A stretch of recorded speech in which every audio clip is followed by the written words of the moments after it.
Hi everyone, welcome to my channel. My name is Katie and today we are going to be making a slimline card using A Furry Merry Christmas from Close to My Heart. So I think this is probably the third time I've used this on my channel, and today we are going to be using this adorable little kitten and the sentiment wishing you a perfect Christmas. So like I said, we are going to make a slimline card, and today I decided to use some Distress Oxide inks.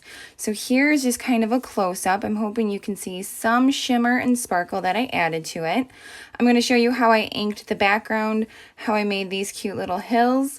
This tree is from a retired stamp set, but you can definitely use a tree from any stamp set that you have. And then I just added some splatter in the background.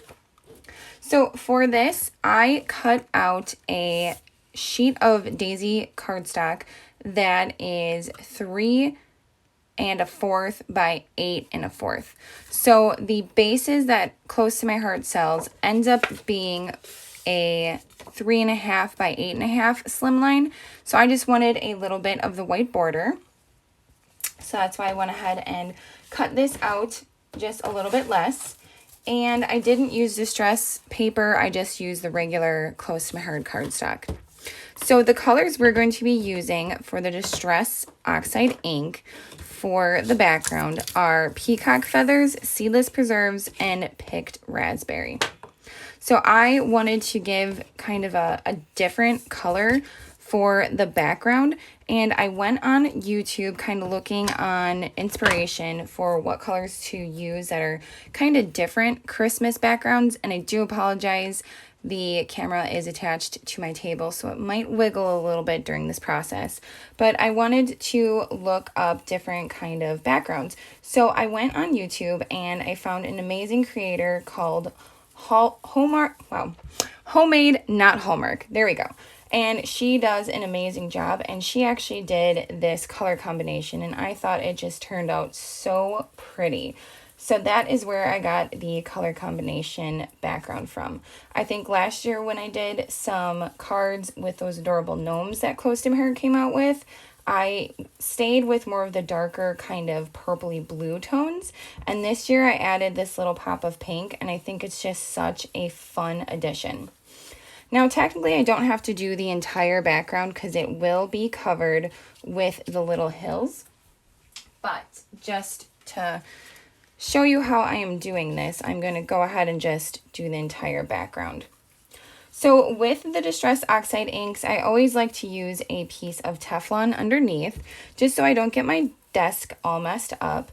And I just got these sheets right off of Amazon. I think they're intended for putting at the bottom of your stove.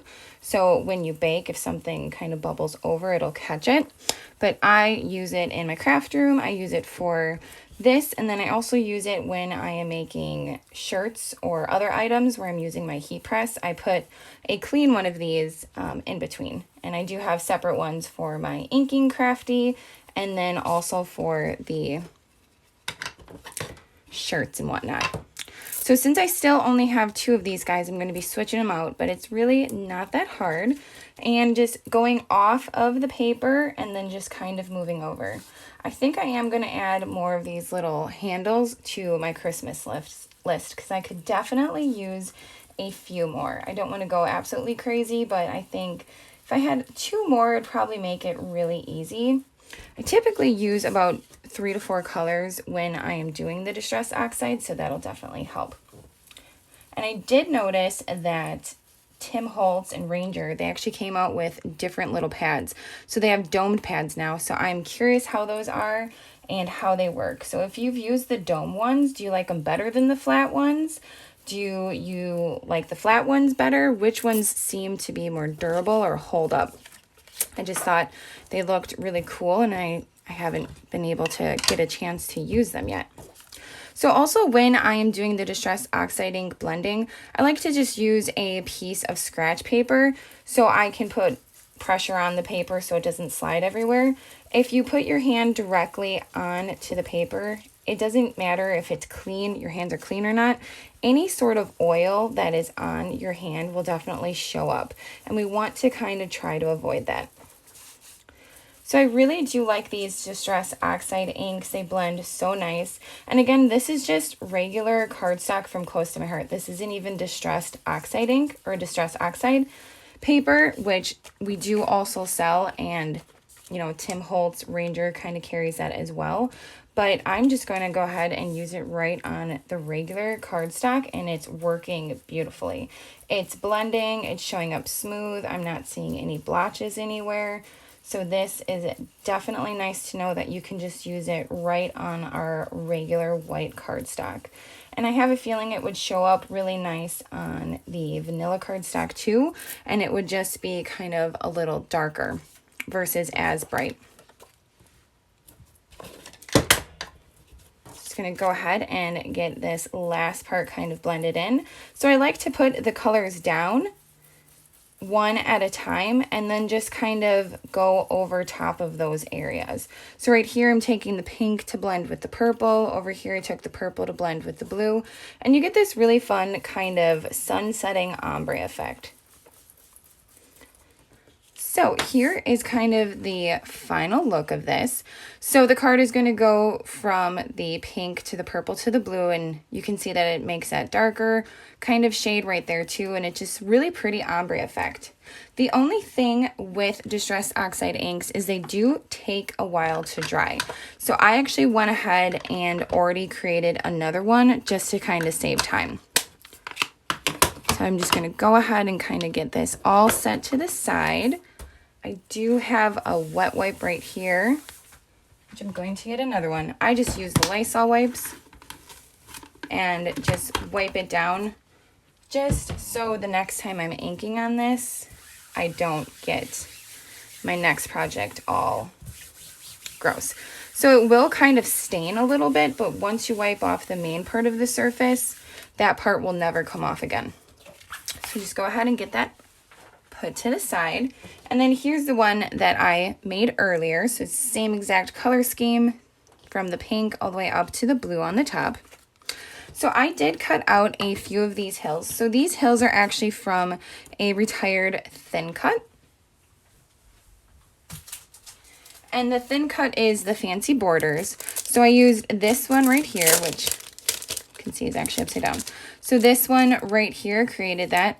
You could easily just freehand a hill if you have any other borders that look very similar to this, or you could use your Cricut as well. And I just cut a whole bunch of glitter paper just out of it, just whatever I had left actually as scraps. And I plan on just kind of going with this and just kind of using what I have to see what'll actually work. See what's long enough. I think this one was. So if I did this one over here and then this one. And it's okay that they don't completely match. It doesn't bother me at all. I think I am going to do that one in the background. And that way. So the cards won't be the exact same thing, but it really doesn't bother me at all that they're not exactly the same. In fact, I think it's kind of fun when they have their own little individual changes. So what I'm going to do is just cut the excess off. Probably should have used a thicker scissors, but this one will definitely do the trick. Get that kind of off to the side. And then just so I know where they need to go, I'm going to place a little bit of glue right there so I kind of have my hills placed where I want them to be. So then we'll just kind of move that one off to the side. I did use, like I said, a retired stamp set to get that tree. This one is called Woodland Wishes. I used this last year as well with the cute little gnomes. That tree right there, and it comes with a thin cut. I ended up cutting out quite a few of them. On the original card, I ended up using the green apple, which I think goes really good together since that's such a nice bright green. And then I ended up cutting it out with clover, evergreen, and then New England ivy. So on this one, I think I'm going to use the clover. The other two are really cute, but I think they would go better with kind of a different, maybe darker background. So then I'm just going to go ahead and get these guys kind of taped down, and I'm just going to use the ATG gun. It works quite well with the thickness of the glitter paper. This is definitely thicker than our typical cardstock. And I'm just going to get that laid down right at the bottom. And then we have that fun little hill. So the tree, going to go right in the background. And then the cute little kitten will go kind of right over here by that hill. So it kind of gives it a little bit different perspective than the original, but it's still kind of the same effect. So I think that's really fun. If you don't have the glitter paper, the opal paper would be, or the pearl paper would be really pretty as well. It would give it definitely a glossy look, but not exactly glittery too shiny if glitter is not your favorite thing. So right here for the tree, I'm going to go ahead and just glue this down since I like where it is. I'm just going to get some glue put down right here. Just using the liquid glue because I do find that it works best. For the cat, I am going to, since this is thicker, you can see that it's kind of the 2 layers right there. I am using a foam dot to put on the back of the kitty, and then using some liquid glue to glue down the cat, the part that will actually overlap on the glitter paper. So I'm going to go ahead and get that on. And then that way it all kind of stays flat. This paper will kind of warp a little bit when you dry it. I did dry it with a heat gun, so it kind of does warp a little bit, but once you put it down on the card base, you are good to go. So I'm just going to make sure that is all right there. Then the next part, we are going to do some heat embossing.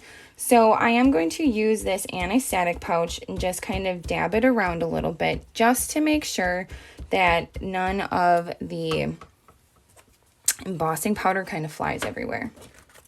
I'm going to make sure that I do have this little foam that comes with the stamp set out. And then I'm going to use the Versamark ink, which is my favorite ink to use when heat embossing. I'm going to make sure I get it all nice and inked up. And then just pressing it right down, making sure I have room for that little star to go on top of the tree. And then kind of the fun part, at least what I always think is the fun part. I love the magic of the heat tool and the embossing powder. I just think it's really fun just kind of watching it melt and having your image appear.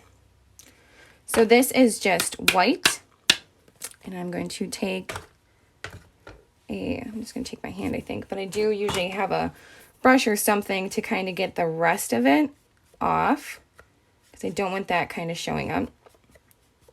And this is just, I believe I bought it all off of Amazon in like a 12-pack. It came in all sorts of different colors, and I mean, it works. I do prefer Ranger. I think that definitely gives a more pigmented color, but I'm using up the supplies that I have. And now I'm just going to go ahead and use the heat gun, so I do apologize for the noise.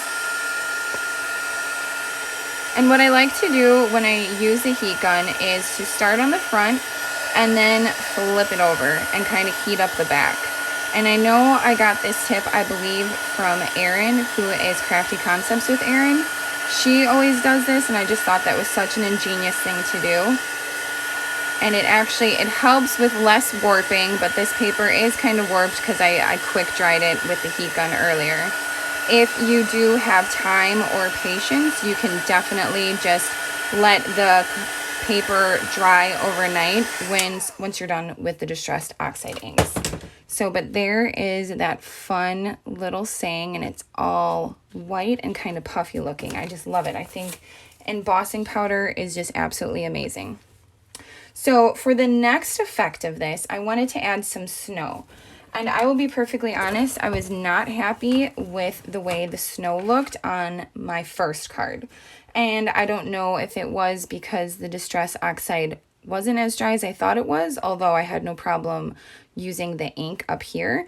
But it kind of almost reacted too much. So you see I have like a pink blob instead of a snowflake. So originally I used the white acrylic gloss spray, and I think the problem is it might be too thin. So what I'm going to do is actually use the pigment ink that Close to My Heart sells in White Daisy with a little bit of water and then a brush. And I know that water will react to the Distress Oxide, but I need to make it a little bit more pliable to kind of spray on the snow. So I also went ahead and kind of made a mask of everything just so I don't get snow all over the places I don't want snow. So I went ahead and just kind of cut out everything in the white cardstock. And I ended up cutting out the hill in blue, just kind of covering that up. I cut out the little saying kind of very poorly, but I fussy cut around it just so I could put it down and have an area of where it would be. So then what I'm going to do is just squeeze this just to get some ink out. Right there, you'll see that there's ink on the top. And then just taking the Distress Sprayer that Tim Holtz sells and adding a little bit of that. And then getting some on the brush. And then just kind of flicking it. I will use this. This is definitely smaller snowflakes. So I almost wonder if I did use a little more ink and a little more water, if I could get bigger snowflakes. But it is showing up a lot more saturated, which is kind of the look I was going for. I mean, I don't mind the whole pink snowflakes. I actually think that's kind of pretty. But for just kind of a traditional card look, I think that this will look better. And it could be that I shook up the spray too much, that it was just too liquidy, that there, you know, wasn't thick enough to actually spray out properly. I do like that spray, but it just did not give the coverage that I completely wanted. And I know that pigment inks work differently than water-based inks, and that spray is actually acrylic. So maybe that makes a difference to it too. So this will end up being much smaller little snowflakes, but they are definitely staying white. And I think it actually looks kind of cute. So I will keep that. And then take off the rest of this and kind of just move the box to the side. So here's kind of that spray effect. So I guess it's good to see the two different styles. So this, I took off the top and just used kind of the nozzle. So I took it off like this and used the nozzle and just kind of flicked it everywhere. And then this one is just that technique that I showed you. So you do get two different effects. So I guess that is kind of fun because I do, like you guys know, like to make my cards the same but different. So then I'm going to go ahead and just add the star on top, which this is just a star punch that I had from my stash. You could use any star that you have available to you. And then I'm going to use a little bit of the clear shimmer brush and just kind of go over that. And then I'm going to pull the box back in, actually, because I want to add some shimmer to this as well. So I'll just kind of quick mask this up. And then I always like to just take the top and just kind of like smack it on top. And then that way there'll be a little bit of shimmer as well. And that will also react to the Distress Oxide ink just because it is kind of the water-based. So now you kind of have a little bit of glitter as well. And to me, with Christmas cards, you can't go wrong with a lot of glitter. So then the last thing is just to, oh wait, I did forget something. I did put some bitty sparkles on the original card. So I'm kind of contemplating if the bigger ones would be better. And again, just to kind of go with the idea of same but slightly different, I will just go ahead and do that. So really these cards are sisters and not twins, and I'm a-okay with that. So again, the last part is just to get this all nice and glued down. And I really do like the fact that Close to My Heart sells the bases and the envelopes, so I don't really even have to think about it. Just go ahead and kind of glue this in, or glue this onto the front, making sure I have that nice little white border everywhere. Making sure it's even. Maybe one day in the future they will make other colors of the slimline card bases. That would be really fun. I know they used to make different colors for the regular card bases and then stopped producing them, but I think it'd be really fun since slimlines are so popular. So here are the cards that we created. So essentially just, it's exactly the same, but a little bit of, I guess, the snow technique is a little different. But I do think that these turned out really cute. I'm probably going to make one with the dog as well, just because I really love that little puppy dog. I just think he's so cute. The cat is really cute too. So this is probably my favorite stamp set, hence why I've been using it so much. So I hope you all enjoyed the tutorial. I hope you all learned something today. See you all next time, and happy crafting.